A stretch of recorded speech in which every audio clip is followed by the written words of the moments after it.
Welcome. I'm Brianna Wright, Executive Director for the American Subcontractors Association Houston chapter. Today we have individuals from 3 general contracting firms here in Houston for a discussion on construction during a pandemic from the GC perspective.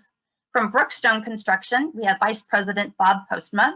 From E.E. Reed Construction, we have Vice President and Safety Director Robert Burelsmith. And from McCarthy Building Companies, we have Preconstruction Director Andrew Rupp. To moderate our discussion today, we have Craig Peterson, Vice President of Peterson Beckner Industries and our current President of ASA Houston chapter. We also need to give a shout out to our sponsors, Allstate Commercial Flooring, Andrews Myers PC, and Cherokee Piping. And with that, I will turn it over to you, Craig. Thank you, Brianna, and thank you to Bob, Robert, and Andrew. Really appreciate you guys getting on this morning. Obviously, these are interesting times, and I think now more than ever it's important that we get to be able to communicate with each other and kind of talk about what's going on, what we're all seeing, and hopefully we can all get through this together. So again, thank you for coming on. We're very excited to hear your insights and comments on what's going on around us. But I wanted to start by giving everybody an opportunity to at least kind of introduce your companies, give you a general overview of how and when your company got started, where you have offices, your company philosophy, et cetera. So with that, I'd like to start with Bob. Why don't you kind of tell us a little bit about Brookstone? Glad to. Thanks, Craig. Well, Brookstone has been around for 57 years. Started in 1963, and we basically focus on 4 markets: commercial, industrial, community, and then education. Got roughly 55 to 60 employees, just fluctuates around those numbers, and we have 1 office central here in the northwest side of the loop in Houston, Texas. So glad to represent the Houston area and focus in on those clients. Thank you, Bob. Robert, why don't you give a background on E.E. Reed? Sure. We're not quite as old as Brookstone, but we were founded in 1977. We'll be 44 years old this February, and I think most everybody knows, but the E.E. Reed is actually our founder's name. It's Edward Eugene Reed. That's where the 2 E's come from. We get that question all the time. And we're a 2nd generation company. His son Mark Reed is our president and runs the company now. We've been going down in employee numbers just because what the turnkey subcontractor trades have done over the last 10, 15 years, but we're about 100 employees strong in Houston right now. We're based in Houston. It's our corporate headquarters, but we also have offices in Austin, San Diego area that works up and down the California coast, Washington, D.C., and Savannah. Our philosophy, we kind of re-look at it every few years, but we still do the cradle to grave, where each individual team and manager, they go out and market the work themselves, they estimate it, they manage it. The client deals with a single person or a single team from beginning to end. And our product types are pretty across the board. If it's concrete or steel and it's private, we do it. Our jobs range from a $300,000 job to a $150 million job. Great, thanks, Robert. And Andrew, how about a little bit about McCarthy? Yeah, sure. So McCarthy was established in 1864 by the McCarthy brothers. Initially started out building farmhouses and barns in Ann Arbor, Michigan. From there, kind of grew out, headquartered in St. Louis, Missouri. We're broken up into 5 different regions across the United States with probably 14 to 18 different offices within those regions. So we're pretty large national general contractor. A lot of our work is centered around healthcare, hospitality, aviation, higher education. We also have heavy civil and infrastructure group doing water, wastewater type of work. We also are very heavy into the Port of Houston, doing wharf work as well. So we're kind of very diverse in the type of works that we do for our clients. Nationally, we have over 3,500 employees. I'd say here in the Houston office, that's probably around 200, 250 folks. I would say one thing McCarthy prides itself on is we want to be the best builder in America. So we like to do a lot of self-perform work. So we do self-perform concrete, self-perform heavy civil, utilities, earthwork, that kind of thing. And so it's kind of a general overview of McCarthy. Great, thanks, Andrew. I'm kind of getting to the meat of our discussion today. Obviously, there's a lot going on in the world right now, and it's clearly affecting construction in a lot of different ways. Probably one of the first things is I'm sure all three of y'all have a lot of employees who've been working from home. And so just want to kind of get a general discussion going about how the pandemic has affected your operations. Have you been able to kind of maintain effective communications with remote working, and just in general, how you kind of working with your teams also, but also your subcontractor team. So Robert, why don't we start with you on this one? Sure. We to start off, we kind of went with the philosophy, if our guys in the field were working, then most of us, we would make it voluntary, but most of us would work in the office. So after we quickly kind of wrote a COVID pandemic plan, response plan, we got that out to everybody, had a instead of one large company meeting because of the limits of personnel, we had several meetings and made it voluntary if you wanted to work from home, if you were office staff, whether you were vice president, project manager, or accounting personnel. And we had probably 3 people in the whole company that decided to work from home. One was pregnant, and the other 2 were up in age, and they're still working at home. But the communication, what we did was just over communicate, talk to our people and staff, every day what was going on. Now we're probably giving them updates every 3 days. All of our guys in the field, of course, they're a little worn out with all the new protocols and mandates, but we had to, send the project managers out to the field to ensure, kind of do a QA QC to make sure we're doing in the field what we said we're going to do. But the communications, in-house, like I said, we're over communicating, which is a good thing. Surprisingly, the communication with the subcontractors has been awesome. It's been great. Even because there's still stuff pricing in the background for us anyway. So the response time from estimators and project managers on the sub side, granted, maybe they're slow, but the response has actually been better and communication has been better. But maybe that's a factor of other people working from home and having a little more relaxed regs, or maybe their load's not so great. But communication has been great throughout. That's great, thanks. Andrew, you have any thoughts on that? Yeah, so I think McCarthy maybe took a little bit of a different approach. We actually closed down our offices, and we kind of relooked at our job sites, and we actually, where we could, we went into our job sites and spread people apart if we could. Some of our jobs allowed for that to happen, but some of them, our job site offices were in too close contact. So we actually split the field teams into groups of 2. So 50% of the team would work from home, and 50% of the team would be on the job site. And so that's really where communication became key is, when you have half of the project team working from the house, being on phone calls, being on go-to meetings became very critical in order to keep the communication going and to keep things in the field moving along.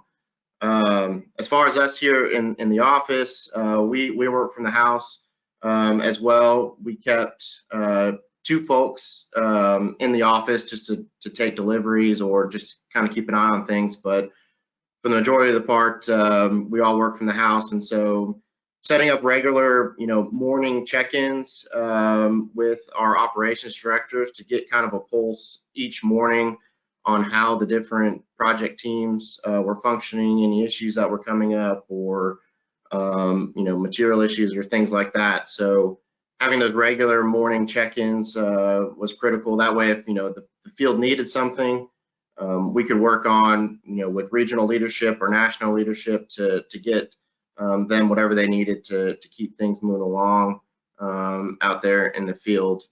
As far as subcontractor communication, yeah, that's been great as well. We've actually had to do a budget during the pandemic for one of our healthcare clients, and so we actually needed to reach out to quite a few of our subcontractors, and some of them were working from the office, some of them were working from home, but for the most part, communication back and forth with them was great. But I would say probably another thing we did with subcontractors to try and get a pulse on how they were doing was we set up a master list of all of our preferred subs or subs we often do work with, and we divided it up amongst management to give those subcontractors a call to check in, see how they're doing, see if they needed any help, and to kind of get a pulse on how they're doing over these times. So that was a good way for us to to kind of run down our list and stay in contact with everybody. So, but yeah, I would say communication and over communication is definitely key. Great, thanks, Andrew. Bob, how are things going at Brookstone? We're doing well, and I'll say we took a little bit of a hybrid approach to those two, and that we had some function that we realized would not work well from home, and we sifted through who those people were, and then out of respect to them realized we probably should try to minimize the office staff so that if we're asking those folks to be here, that they don't feel that there's a high level of activity around them. So ultimately that had most of our operations staff related to project management asked to the best they could stay out of the office. The office was here if they needed it for support, but on a day-to-day basis, see if they could work from home. We did a similar activity in that we've asked project teams to review, hey, who's all in that trailer, and let's make sure that if we have a problem that we don't all go down at one time. So we've asked the project manager to trade off with a project engineer, superintendent's on site full time. We have a larger project that's got multiple team members. We've basically split that team so that one person is always outside of that trailer working from the house. They trade off on responsibilities and maybe who comes in and covers a weekend per se. But at least we now know that if something does happen, we're at least in a little bit of safety factor that someone might not be exposed that's in that same party. We can continue on. One of the things we've done just on the office staff as well as the job sites, we've actually put people in place to try to work and kind of decontaminate anything. So we're doing more wipe downs. We've got someone in the office that twice a day just kind of goes through and kind of cleans the door handles, the commonplace uses, restrooms and things like that. We've just put some simple protocols in place and really asked everybody as an individual, respect everybody around you, please, and do your job to make sure that if by chance you've been exposed, you're not bringing that in or doing that. We've also added some questionnaires on the job sites. This includes not only our own employees, but our subcontract employees. Everybody that enters all our job sites now is asked a questionnaire. If we get a flagged yes answer on some of these, basically related to what the CDC recommended for things. If you've been around anybody that's been tested, if you know of anybody that has the symptoms, do you have symptoms? All of those questions are just being asked. We've had one or two that flagged. We asked those folks to go away until they knew for sure they were good. Simply came back, it worked out well. We've actually gone to a QR code scanner now on all our job sites so that every individual shows up, they can use their telephone to pull down that same form, answer those questions. When they hit submit, it populates into our own database. Our guys can see that database live so that it actually turns out if we see a yes, we can catch that individual right as he's coming in the gate and ask him to step back. So just trying to be proactive to keep everybody safe on job sites, as well as respect the people that we really need in the office to keep some of those functions rolling and moving. So we do some updates once every other week. We have a normal standard company meeting. We've obviously moved that to a team meeting. It's actually been beneficial in that now all of our superintendents have the opportunity to join in where that used to be held here in the office. So we've actually found some benefit on some of those things that we've learned how to do better and quickly, and it's worked very well for Brookstone. That's great, Bob. Thanks. That kind of really segues pretty well into the next question. We've been, construction has been deemed essential, and I'm sure we're all very appreciative of that we've been able to maintain that status. But it's obviously, critical that we continue to operate safely in order to maintain that. I know that we're starting to reopen, so maybe there's less of a risk of that going away. But what are y'all doing on your job site specifically to make sure that safety is taken into account and that we can maintain that? And are you hearing anything from the ownership side about potential cancellations or suspensions of work? Have any of your jobs been kind of delayed? Just trying to see how the job sites have been more affected and what you are doing to handle it there. Andrew, why don't we start with you? Sure. Yeah, so kind of when this all onset, it took us about a week to kind of look through things and come up with a COVID-19 action plan, if you will. That came from our local leadership, as well as assistance from our corporate group out of St. Louis. But once we kind of got a plan together, kind of looking at all our job sites, we published it out to all of our field teams, just to kind of give them a resource, to look to of things they should be doing that, they may not have thought about. Some of those things being, additional PPE requirements. So on all our job sites, the face masks became mandatory. Finding hand sanitizer. We sent some of our safety folks out to try and find hand sanitizer because it was, a limited resource, but we were lucky enough to get our hands on some. And so, we've put that all over our job sites, as well as, things around reminding people to stay 6 feet away if they can. If their work requires them to be closer than 6 feet, then let them know, what the extra precautions they should be taking to help in that. I would also say, we've limited job sites to those people, deemed essential. So whereas some of our jobs, would get visitors sometimes from ownership or other, relationships with our clients, we've closed off, and they've worked with us, closed off visitors to our jobs to just the people who need to be there performing work, for the foreseeable future as this kind of passes. But yeah, increased disinfecting, cleaning, having a couple dedicated guys going around, wiping down common touched areas such as, handrails, doorknobs, everything like that on our jobs. It's been working good thus far. We've only had a couple instances of, positive test results, but we were lucky enough to catch those early enough where we could have that crew quarantine, and the rest of the job was able to continue moving along.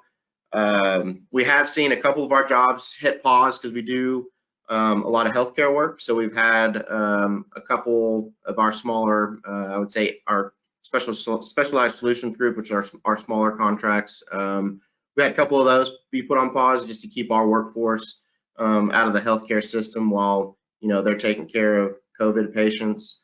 And then overall, just communication between our leadership and our job sites. So that our plan is continuing to develop as things happen. And so we've created a specific page on our intranet that our ops folks can go to and check on and see our plans update, as different things happen within this new environment. So.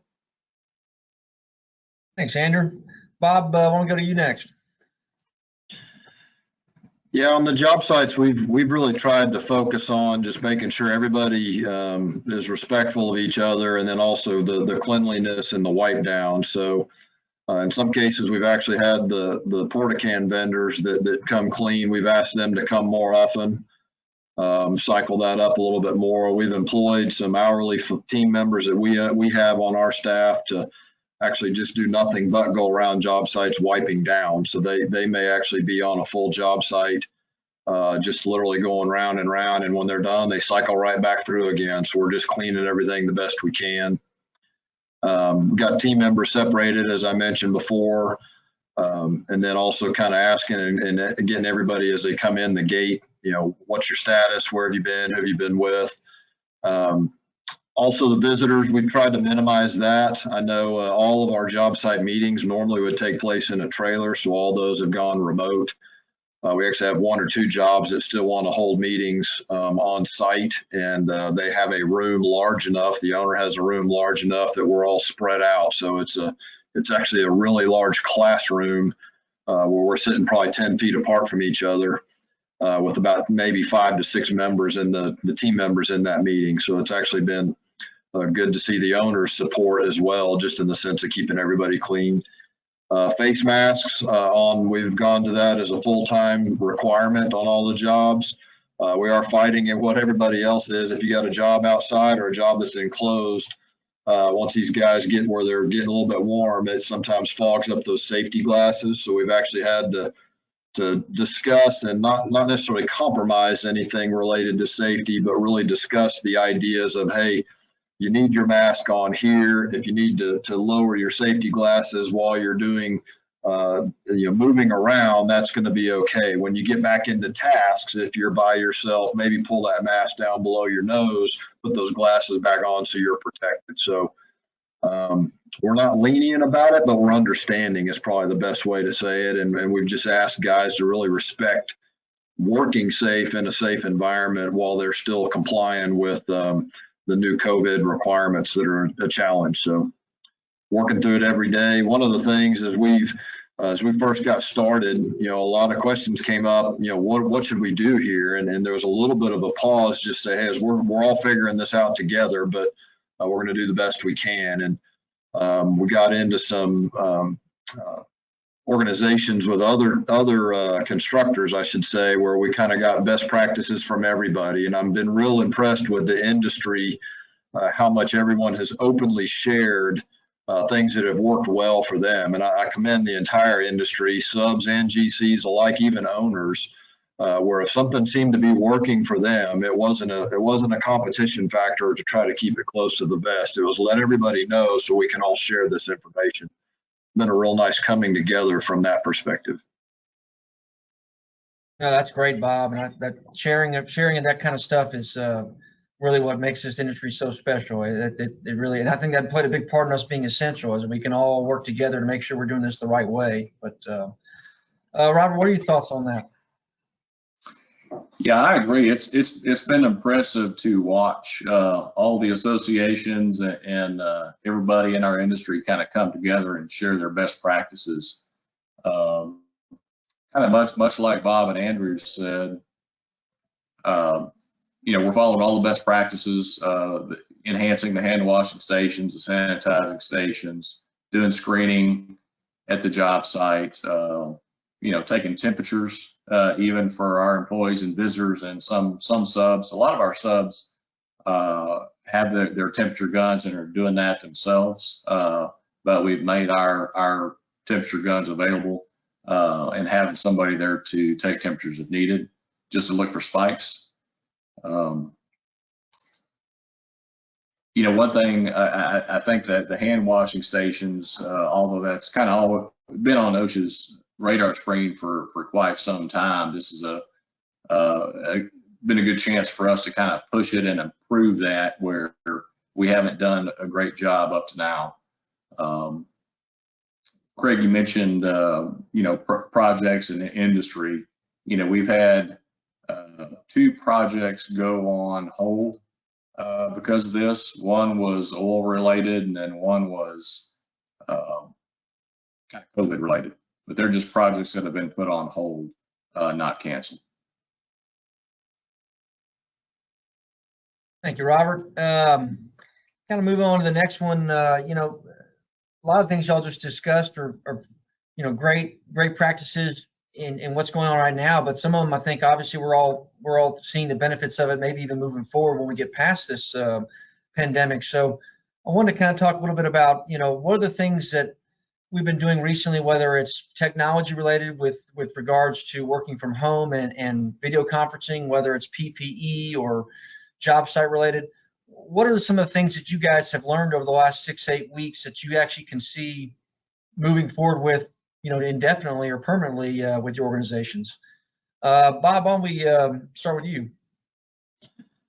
Yeah, I think the technology and the meetings related to technology with the video conferencing, even if it's just a team call where folks aren't using video, but the conversation is there. That's probably been the biggest thing that we were able to jump into. We really didn't practice it before, and this just forced us into using it, and folks have even kind of innovated from there. The QR code, the scanning codes that we were actually given that by an owner who saw another contractor using it on a job site. That's been real beneficial because it's kept some of that hand to hand as far as handing papers back and forth. The moment we started that check-in procedure where people were answering a questionnaire in writing, our guy said, "Man, I'm standing here watching these guys pass this pen from person to person to person to person." And he said, that's, if somebody has it, we've just contaminated the whole site by doing this. So the QR codes now gotten it where people do it on their phone. We're actually going to try to take that. We have just kind of a simple check-in, check-out sheet here at the office. And I said, hey, we could use that here, right? Everybody can just scan the QR code. It'll let them know when they're leaving, and they can just type in when they might be back. And that way, if somebody's looking for them, we kind of know where they're at. And that's just a courtesy that we do here in our own office. So the technology with the phone calls, the meetings, Brookstone actually did our annual team meeting via our Teams, Microsoft Team software that we have for everybody to use. So where we would normally put everybody together in one room, we realized, hey, this could be a while. We need to get our information out to everybody. So we had a full-blown team meeting with the entire company, all checked in and all online. And we did that here about the end of March, and very successful. We got a lot of great feedback, and also guys weren't required to leave job sites, no shutting down job sites. They could participate while the job was still running. Had real good contact and connection with all of our team members, and the ability to have that. And I think there's also some productivity that's probably been beneficial to having team members that have been a little bit isolated, because the interruption that you might have in a daily office function is gone when you're there, either at your house or wherever you're working remotely. If you're by yourself, there's some real productivity our guys have found by just putting their head down, not being interrupted, really getting into some tasks and activities, submittal review, RFI review, plan review, contract review, all those things. We've actually found probably a little improvement there. So that's been very beneficial. That's great, Bob. You mentioned Microsoft Teams, kind of like Zoom. That was never even, a word that I'd even heard of or aware of before this thing. But I tell you, just about every subcontractor I've talked to, they've all been very happy with using that. Said it's been an effective tool for them during this time. And so that definitely may be something I'm hearing a lot of people say they want to use moving forward. Robert, what are your thoughts on that? Yeah, I mean, I agree. When this started, we were, both Mark Reed and I were talking about this the other day, but neither one of us probably hadn't had any kind of video conferencing experience. We've done more in the past week than we did, in the past 5 years prior to all this COVID nonsense. But I think that's proven to be efficient. We're even having our monthly staff meetings, which is about probably 30 guys, but we'll do that via Zoom. We have the last 2 months because of the situation, and it's been seamless. We have Friday Zoom meetings with all of our field staff, with all the superintendents, just to talk about any issues they have. But with clientele, I think the use of the video conferencing is going to stick around and will improve our efficiency. No doubt, Microsoft Teams, everything that Bob was talking about, I think is here to stay. And I think it'll improve our industry. It's great, Robert. Appreciate it. Andrew, what is McCarthy kind of taking away from this? Yeah, so I'll kind of second that on the use of video conferencing. Prior to this, we spent a lot of time, traveling, amongst our different offices. And I think we've seen this has kind of made us realize you don't necessarily need to travel to a different office to get the same task or meeting done. And so I think probably going forward, we'll probably see a lot less of that travel and more use of, video conferencing technology. We definitely have started to use Microsoft Teams. I've probably 5 or 6, that I'm a part of and that have just been created, since COVID has started. I think another thing we'll probably take away from this is utilizing, so we've moved a lot of our files and folders from an internal server onto like a cloud-based box drive, because we found, whenever we initially told everybody, hey, work from home, we try to get on the drives to get our work done, and they kept crashing. And so within a matter of a few days, we got everything moved to a cloud-based software, and since then, there's been no hiccups. Everybody's been able to log on and access the different files and documents and things. So I kind of see that as being a way forward. We'll probably migrate off of that and onto the cloud.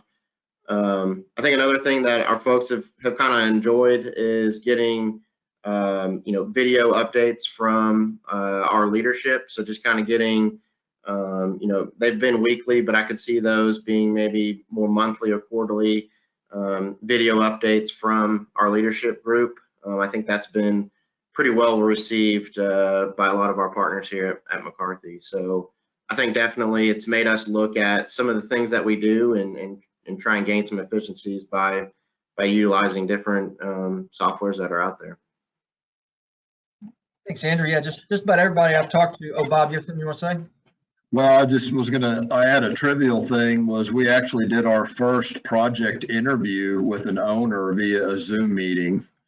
And we were surprised how well it worked. They were prepared, and they had a moderator similar to as we're doing here. And we had multiple team members, and it was actually a little bit tough when we first got online, since normally when you're in an interview, you've got your team on your side of the table and you're presenting to folks. But when everybody shows up on a Zoom grid, you don't know who's going to show up where. So our team members were actually intermixed with all of theirs on the screen. So you really were just proposing to an audience, even your own team, as you're speaking. And we tried to do our best to make sure we weren't talking on top of each other, but it worked very well. So I was pleased. I think that may happen more often now as well. Yeah, I think that definitely is going to be a silver lining to our industry, and we're realizing how well we can utilize this technology to maybe minimize office requirements, offer, a little bit more flexibility to our employees and the way we interact with customers. So hopefully that'll definitely be something that comes out of this that could be some pretty good for our industry. But lastly, I kind of want to look out and kind of get everybody's crystal ball, which nobody can predict 24 hours from now. So how we're going to do this, I'm not sure. But obviously the pandemic is affecting and going to affect the construction market. But not only that, the Houston area has got the double whammy of what's going on with oil and gas. So I'm kind of curious to get all of your thoughts on where you see the market for construction over the next 12, 18 months, what you kind of see as maybe opportunities versus where you think you're going to try to, stay away from because you don't see a lot of opportunities. So just kind of give your thoughts on what the market's going to be based on what's going on today. Robert, why don't we start with you? Yeah, it's so unsure. Like you said, we don't have that crystal ball, but we do quite a bit of hospitality work, so we're anxiously kind of waiting to see what those owners are going to do. But hospitality and retail, we think are obviously going to be in trouble. That's what all the economists are saying. The big Class A office buildings, that's kind of oil driven.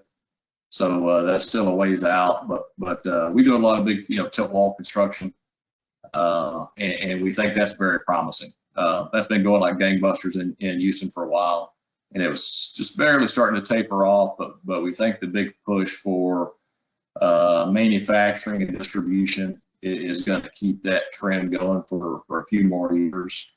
Hopefully, regardless of what happens from the election, that will prove to be true. I mentioned earlier that we had 2 projects put on hold, one oil related, one COVID related, but those are going to come back. So, I mean, we feel good about the Houston market. We don't feel great. We know it's going to slow down. We know we're going to have to kind of juke and jive and go wherever the market takes us. Thank you, Robert. Andrew, what are your thoughts on where McCarthy's trying to position themselves? Yeah, so I would say probably since the last downturn, I think McCarthy's really tried to diversify, the different market sectors that we're in. So across the country, like I said before, we do a lot of infrastructure, heavy civil type work. We've started to do over the last 5 or 10 years a lot more solar work, and we also do a lot of healthcare as well, healthcare and I would say fine arts here in Houston. So we hope that this will kind of make everybody see and realize that we need to continue to spend on healthcare and continue forward with healthcare projects. We also have a lot going on in the Port of Houston, like I mentioned before. We see that work continuing to move forward. So I would say as a whole, I think we're well positioned for what this market's going to throw at us. But yeah, like Robert was saying, it's very hard to predict what's going to happen. But I feel as we've diversified, we've set ourselves up pretty well. Thank you, Andrew. Bob, what's your crystal ball saying? A little foggy right now. We've tried to diversify as well, so we really were focusing on the 4 markets that we work in. And the one thing we've seen a little slowdown in, we've had 2 jobs that were really put on the shelf is just the community market, and we've also had 2 jobs that were almost accelerated in that same market. So there's a little bit of a balance out there, and those were more just the uncertainty of, okay, no one's coming in on Sundays to pass the plate around, so let's wait till this comes back and we get our folks back into the church. So those jobs we certainly understand. We've got a little bit of planning that we're able to do now that those are on the shelf, but we do see those just being pushed down the road. We still think they'll go. We're also in that education market, so we're still seeing schools and bond money, things like that were really always in the plans. Now they're just trying to figure out how do we get these initiated. That that was the job interview we had the other day. The owner's still trying to push some of those forward, so that's a good thing. On our industrial side, we've got some projects that are probably just going to shove off a little bit and just see where the recovery of that side happens. It's a repeat client, so we believe that it's probably going to happen. It's just a matter of when. So looking forward, we're still trying to stick into that diversification, make sure that we're able to keep markets open from which the ones that we're in, and looking at some of that other community work that might come up as we get back online and everything going on. So we feel like we're in a good place. Would agree with Robert. We're not in a great place with the market in Houston. We are a single Houston-based company, so we're a little bit dependent on how this city does and the outlying regions. So we are watching that very closely and know that through repeat clients as well as the public bid that we can still go after and chase when we need to, that we'll be able to remain successful with the new parameters with this COVID practice. Thank you, Bob. Anybody have any last thoughts or comments? Yeah, I do, Greg.